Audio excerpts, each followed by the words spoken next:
반갑습니다. 이제 어느덧 4주차 마지막이 되었습니다. 성경적 가정관으로 삶을 디자인하라. 첫 번째가 가정관, 부부관, 자녀관, 오늘이 마지막 물질관입니다. 이 관이 중요하기 때문에 기본적인 베이스를 이제 깔았고요. 다음에 언제 또 특강의 기회가 있으면 이 관에 대한 이제 실제적인 세부적인 것들을 또 강의할 수 있는, 그렇게 또 만날 수 있는 날이 있으면 좋겠습니다. 오늘은 물질관입니다. 가정에서 어떻게 돈을 사용하고 어떻게 흘려보내야 되는지, 어떤 관점을 가져야 되는지를 말씀을 드리려고 합니다.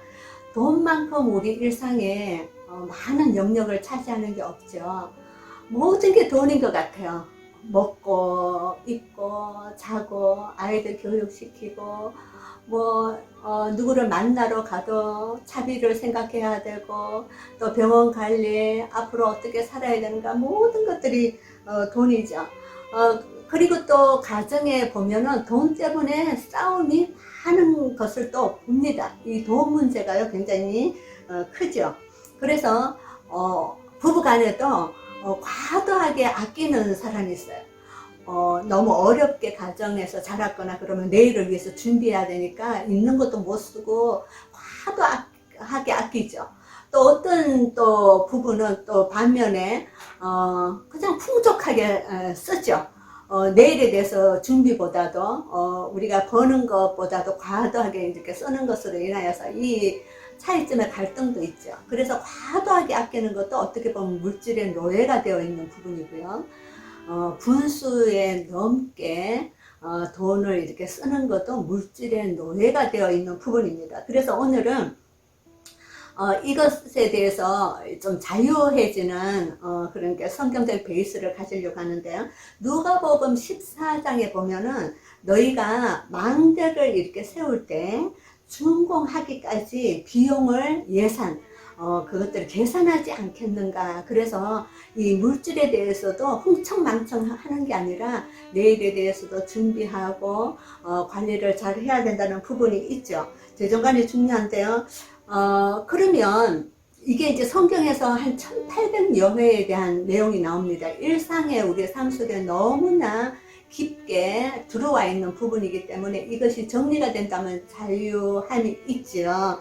그래서 또 우리의 의식 구조에는요, 이 돈에 대해서 잘못된 부분들이 뭐가 있냐면 부자라고 우리가 많이 이렇게 부를 때, 부자를 다른 말로 하면은 잘 사는 사람이라고 합니다. 돈이 조금 없는 사람은 못 사는 사람이라고 하면서 부자를 잘 사는 사람이라고 해요. 그러면 사실은 부자는 잘 살 수도 있고 못 살 수도 있어요. 그런데 우리는 다 잘 사는 사람을 부자로 지칭합니다. 그래서 그것을 다시금 고친다면 부자는 돈이 많은 사람, 조금 이제 돈이 없는 사람은 못 사는 사람이 아니라 돈이 좀 작은 사람, 이렇게 해야 되는데 우리 의식 구조에도 이렇게 돈이 우상화되다 보니까 부자는 곧 잘 사는 사람 이렇게 되어 있죠. 여러분은 어떻습니까? 돈이 좋습니까? 돈에 관심이 많으십니까? 네. 만약에 저는 돈이 좋습니다, 돈에 관심이 많습니다 라고 지금 마음속으로 고백했다면 그 사람은 정직한 사람일 것입니다. 왜냐면은요, 돈은 우리 일상과 함께 연결이 되어 있기 때문에 관심이 많아야 되고, 돈이 많으면 그것을 또 나 혼자만 잘 쓰는 게 아니라 하나님께서 주신 돈을 또 잘 사용해서 병원도 짓고 가난한 사람을 돕고 학교도 짓고 이렇게 할 수 있기 때문에 돈을 가지고 경제에 대한 것들을 하나님 안에서 실제 삶 속에서 그거를 써가는 사람입니다. 그러나 또 아까 말씀드린 것처럼 돈의 노예가 되어 있는 사람은 악의 뿌리가 있는 거죠. 그래서 다시금 정리를 해보는데요. 첫 번째가 돈의 노예가 되지 않고 다스릴 수 있는 지혜를 말씀을 드리려고 합니다. 정상적으로 돈을 많이 버는 사람은요, 물질의 복을 받았다 보다도 정리를 어떻게 해야 되냐면 물질의 은사를 받았다, 그렇게 정리가 되어야 되죠. 왜냐면은 우리가 신앙생활을 한다는 거는 다 하나님의 복을 받는 거거든요. 그러니까 물질의 은사를 받았다. 돈에 대한 경제의 흐름을 잘 공부하고 아는 사람은요, 돈이 어떻게 흘러가는 것들이 느껴진대요. 보인대요. 그러면 그거는 물질의 은사를 받은 것이죠. 그래서 그것을 또 잘 사용할 수 있으면 좋겠습니다. 돈이 많은 사람과 돈이 작은 사람들은 공존합니다. 이것은 하나님께서 차별을 두신 게 아니라 사무엘상 2장에 보면 여호와는 부하기도 하시고 가난케도 하시고 사람을 높이기도 하시고 어떨 때는 경제적인 어려움에 있어서 잘못된 것을 갖고 있을 때는 낮추기도 하신다.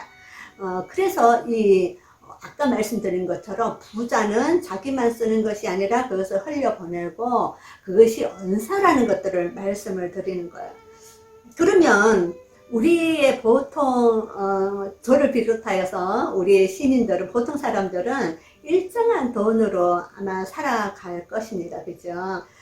그러니까 우리가 부자처럼 돈을 많이 가진 사람들이 쓰는 삶의 형태대로 쫓아가는 게 아니라 우리에게는 다르게 살 생각을 해야 된다고 봅니다. 왜냐면은요, 물질의 풍요로움을 그렇게 많이 누릴 수가 없죠. 그러니까 있는 한도에서 하기 때문에 우리는 그만큼은 못 되어도 행복할 수 있는 높은 행복 지수를 가져야 되는 거죠. 그래서 뭐 그렇게 돈이 많은 사람들이 쓰는 것들은 할 수 없지만, 우리가 외식을 많이 할 수는 없지만 가정에서 그 소담스럽게 음식을 준비해서 가족끼리 나누고 산책을 하고 운동을 하고 가족 간에 더 마음의 소통을 하고, 또 좋은데 뭐 비행기 타고는 못 갈지라도 기차를 타고 다니고, 이렇게 가족 안에 다른 행복 지수를 갖는 것도 참 지혜로운 사람이라고 봅니다. 자, 그리고 물질의 노예가 되지 않고 사는 법이 뭐예요? 많은 질문을 해요. 어떻게 하면 돈 걱정하지 않고 물질에 매여서 살지 않는 비결이 없을까? 말씀을 드릴게요. 그 비결은요, 버는 만큼 쓰는 것입니다. 버는 것만큼. 그것을 이제까지 하나님께서 이만큼 주셨다면은 그 안에서 그것들을 잘 사용하면서 잘 가꾸면서 그렇게 쓰는 것이죠. 내일을 위해서도 준비하고요. 그래서 요셉도 그렇게 하지 않았습니까? 7년 풍년이 되었을 때 또 흉년에 대한 준비를 하는 것처럼, 아유, 내가 지금 먹고 살 것도 힘드는데 뭐 그것을 다음에 어떻게 준비하라, 그런 마음이 아니라 내가 먹고 사는 것들이 힘들고 어렵지만 조금씩이라도, 저는 여러분들이 뭐 5,000원이 되었던 만원이 되었던 플러스 인생을 쓰는, 그래서 내일에 대한 시드머니가 되면 참 좋겠습니다. 그래서 늘 빚으로 사는 사람이 아니라 하나님께서 주신 것을 감사하면서 저축하며 그것들을 살아가는, 그래서요, 버는 것은 기술이고 쓰는 것은 예술입니다. 우리 다 예술가가 되어야 될 것 같습니다. 그리고 돈을 이렇게 버는 데 있어서 가정에서 그럼 누가 그것을 관리하는가? 아내가 관리해야 되나? 남편이 관리해야? 그것은 돈에 은사가 있는 사람이 관리를 하는 것입니다. 그것을 잘 쓸 수 있고 그것을 잘 갈무리할 수 있는 사람이 그렇게 그것들을 정하면 되죠. 그래서요, 이 돈에 노예가 되지 않는 그 비결은 자족은 경건의 큰 유익이라. 돈 때문에 가정에 싸움이 없는 가정은요, 굉장히 그 가정에 사랑이 넘쳐요. 풍성해요. 자녀들도요, 이 경제관을 심어줘야 됩니다. 저도요, 우리 아이가 어렸을 때 보니까 아빠가 은행에서 돈 찍어내는 사람으로 알더라고요. 자기가 이야기하면 다 돈이 그냥 들어오는 걸로 알더라고요. 그래서 어느 날 하루 가정 예배를 돈으로 예배를 드려야 되겠다. 그날 남편이 월급을 받아오는 날이었어요. 그때는 제가 이제 목회를 하지 않고 평신도로 있었기 때문에 남편이 그때만 해도요, 봉투에다가 월급이 얼마고 이런 게 나왔어요. 그래서 그 봉투를 이제 가져오면 제가 그날 저녁에 미리 준비를 했죠. 그 저녁 전에요. 우리의 일상에 있어서 그 관리비라든지 통상적으로 나가야 되는 거, 그런 것들을 정리를 했어요. 그리고 우리에게는 집을 살려다 보니까 이렇게 빚이 있으니까 이자를 얼마만큼 내고 있고, 이런 것들을 얘기하고요. 그것을 정리해서 이제 그걸 가지고 가정 예배를 드리는 거예요, 아이하고. 그래서 아빠가 한 달 동안 이렇게 벌어왔는데 아빠에게도 감사가 있지만 너도 일조를 했어. 너도 빵긋빵긋 웃으면서 아빠가 잘 벌 수 있도록 직장 생활을 할 수 있도록 했고, 엄마도 가정 살림을 열심히 했기 때문에 이렇게 벌어온 돈은 아빠 혼자서 벌어왔지만 이것은 우리 세 사람의 몫이야. 그리고 이것은 하나님께서 주셔서 아빠에게 건강도 주시고 또 지혜도 주시고 직장도 열어주셨기 때문에 이렇게 했으니까 하나님께 감사하고, 이렇게 우리가 경제에 대해서 이야기를 해줬어요. 그러면서 이제 문화비 또 용돈, 너가 이제 학원도 다니고 피아노도 다니고 미술도 하고 이렇게 하는데 너도 용돈이 필요하고 이렇게 필요한 부분이 있고, 아빠도 필요하고 엄마도 용돈이 필요한. 그런데 이렇게 하다 보니까 이자도 다 갚아야 되고 이렇게 너에게 들어가는 것들이 있어서 우리가 용돈을, 엄마도 용돈을 못 쓰고 아빠도 굉장히 절약해. 그렇지만 너에게 이렇게 해줄 수 있다는 게 너무 좋고 감사해. 이렇게 경제에 대한 것들을 아이에게 훈련을 시키고 하나님께 감사하고 그렇게 했어요. 그러다 보니까 아이가 우리가 어려울 때 또 이렇게 주신 거에 감사한 것들을 나누다 보니까 아이가 지금 커서도 엄마 아빠가 얼마나 고생하면서 자기를 키웠는지 그거에 대한 감사가 있더라고요. 그래서 어렸을 때부터 경제에 대한 것들을 아이와 소통하면서 내가 이렇게 사고 싶은 것도 기다려야 되구나, 우리 가정이 이런 경제 구조구나를 같이 알 때 아이들도 힘들지 않으리라고 봅니다. 자, 그러면 두 번째는요, 돈의 그 주인은 누구인가, 어디서부터 출발되는가를 말씀을 드리려고 합니다. 우리는 아까 말씀드린 것처럼 우리가 직장 생활을 하고 돈을 많이 이렇게 벌어와서 그것으로 한 달 생활을 하고 또 하나님께 감사하죠. 이것에 대한 개념을 다시금 말씀드리면, 이제 농부에 대해서 그걸 비유로 말씀을 드릴게요. 농부들이 아침 일찍 나가서 일을 하죠. 정말 땀 흘려서 일을 해요. 그래서 수확을 해요. 그러면은 농부가 애써서 했기 때문에 농부가 그 돈 벌었던 돈이죠. 그죠?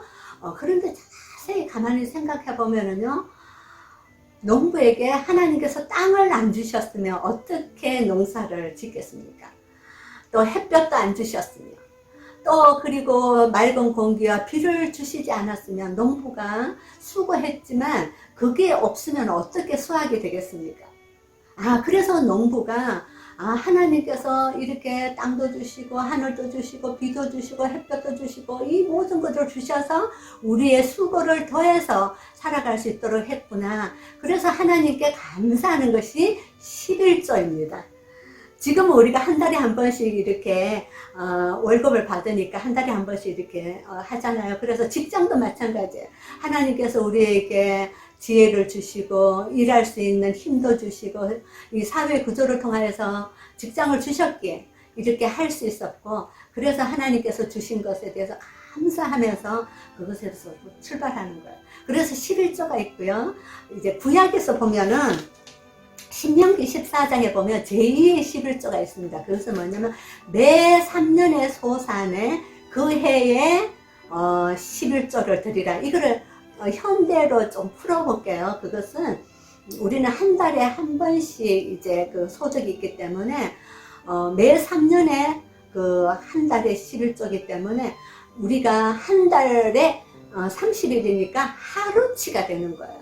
하루치가 예를 들어서 한 달에 100만 원을 번다고 하면 하루치를 계산하면 한 3만 3천 원 정도 되죠. 200만 원 번다면 한 7만 원 가량 되고요. 그런데 그거를 제2의 11조라고 하는데 어려운 사람, 객과 가부와 이거 어려운 사람들에게 흘려보내라는 거죠. 그래서 고구마, 룻기에도 보면은 그죠? 이삭 죽기를 다 하지 않고 남겨두잖아요. 우리 조상들도 고구마를 다 캐지 않고 짜투리를 남겨줘서 어려운 사람들을 먹게 했죠.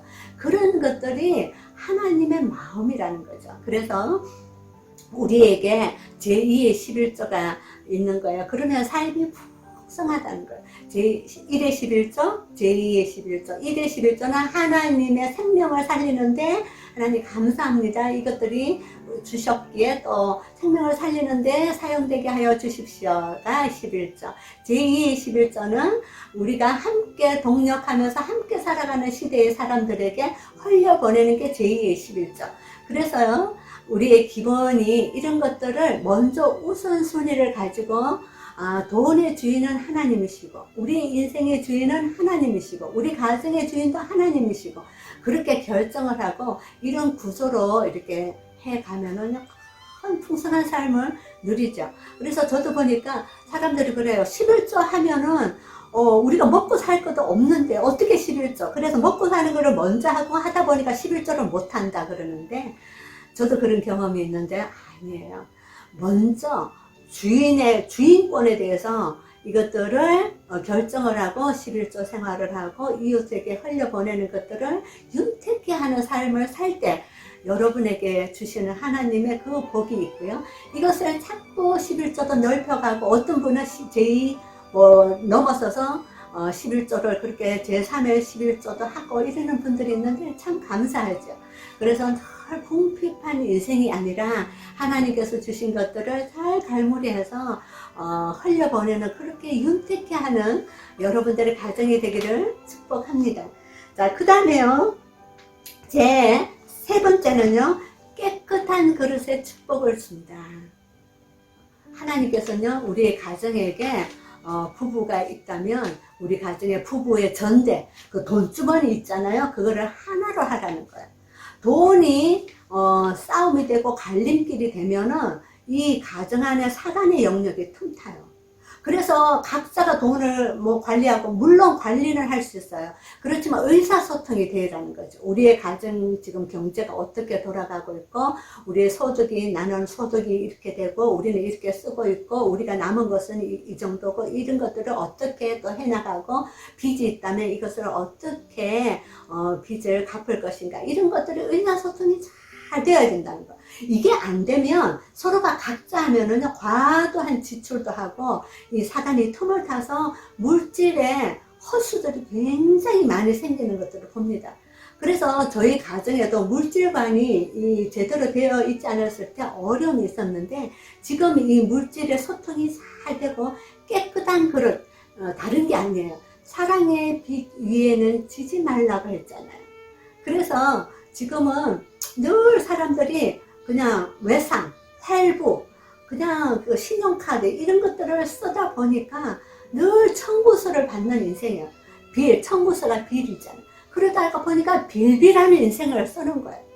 자, 이 원리도 하나님께서 주신 것을 가족 간에 나누고 그것을 빚을 최대한 청산하고 그 주신 거에서 체크카드를 쓰면서 현금을 쓰면서 그렇게 돈 관리를 할 때 깨끗한 그릇에 하나님께서 축복을 부어주십니다.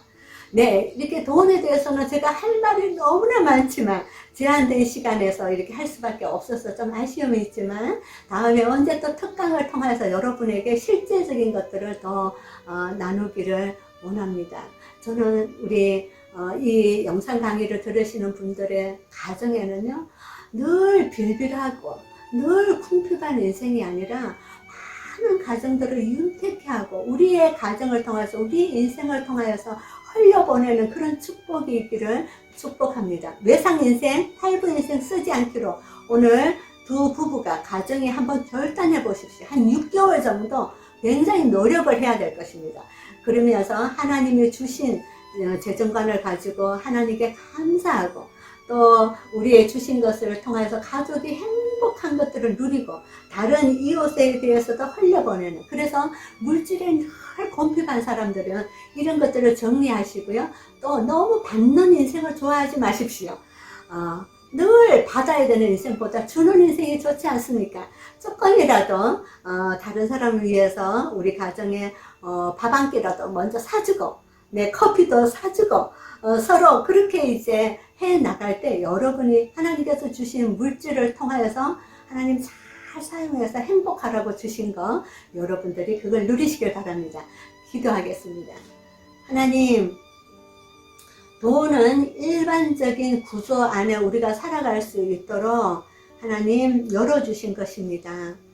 그러나 하나님, 이 돈의 가장 밑바닥에는 하나님의 마음이 있습니다. 우리가 이 땅을 살아가면서 생명으로 풍성한 삶을 살며 이웃을 돌보며 그렇게 여유있게 살아가라고 하나님께서 우리의 경제 구조를 주님께서 주시고 우리에게 일할 수 있는 일들을 주시고 삶을 주셨는데 세상은 너무나 돈 하다 보니까 돈을 쫓다가 우리 인생이 너무나 어려운 것들을 봅니다. 그냥 아파트 하나 늘리는 것으로 인생이 끝나는 인생이 아니라 하나님 주신 것에 감사하고 그것을 통하여서 또 그것들을 넓혀가고 풍성한 삶을 살아가는, 그래서 여호와를 경외하는, 그리고 말씀을 삶으로 살아내는 우리 복된 가정들 되게 하여 주셔서 하나님 궁핍한 인생이 아니라 윤택케 하는 인생으로 살아가기를 결단하고 기도하며 나가는 복된 가정들 되게 축복하여 주옵소서. 예수님의 이름으로 기도합니다.